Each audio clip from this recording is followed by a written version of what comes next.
Bonjour et bienvenue sur ma chaîne Le Français Facilement.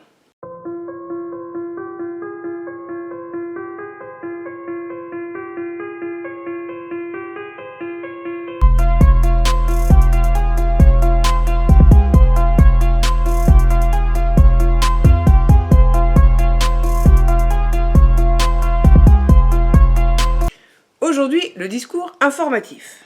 Alors, un discours informatif, qu'est-ce que c'est? À quoi ça sert? Où est-ce qu'on va pouvoir le trouver? Eh bien, c'est ce que nous allons voir. Un discours informatif va servir à faire passer, à communiquer ou à transmettre une information. Une information ou encore un savoir. Là, on va se rapprocher du registre didactique, si c'est pour apprendre quelque chose, pour en tirer une leçon. Le discours informatif va donc nous renseigner, tout simplement. Voyons maintenant les caractéristiques du discours informatif. On pourra constater l'absence de la personne. Il n'y aura personne qui va parler directement. On pourra aussi ne pas trouver de pronom personnel. On y trouvera un vocabulaire concret, là où les idées vont être exprimées clairement. On pourra trouver le présent de l'indicatif. Puisque rappelez-vous, dans une autre vidéo, je l'ai dit, le présent de l'indicatif, c'est également le présent de vérité générale. On pourra aussi trouver des connecteurs logiques, ou encore chronologiques, comme d'abord, ensuite, enfin. Des lexiques spécialisés peuvent aussi être utilisés, selon le sujet. On pourra également constater une mise en valeur de définition. Par exemple, elles seront écrites en italique, ou surlignées.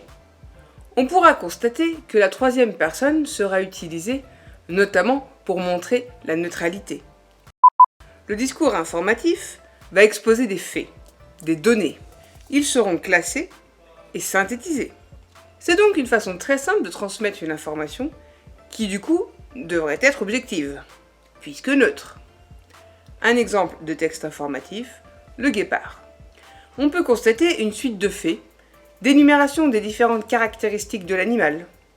C'est un texte qui reste très neutre.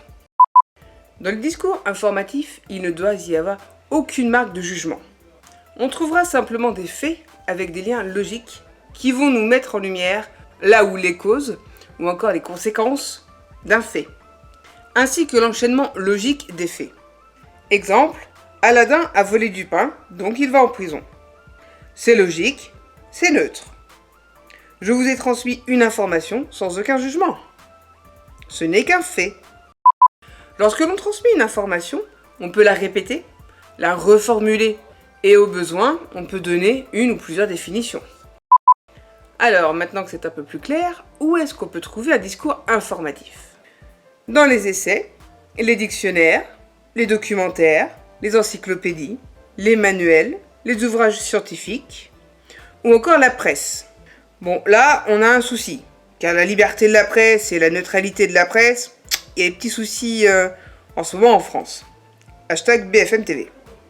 Bon, comme tout le monde sait, à la base, la presse, ce doit être informatif. Donc neutre, forcément. Et ce, qu'elle soit écrite ou télévisée.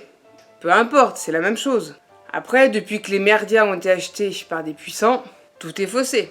Maintenant, on a plutôt droit à de la propagande de bas étage, de la manipulation de masse. Enfin bon, je m'égare. Et bien voilà, c'est une vidéo assez simple, donc assez courte forcément. J'espère quand même qu'elle vous aura plu. N'hésitez pas à liker, commenter, partager et abonnez-vous si ce n'est pas déjà fait. Bonne journée, à la prochaine!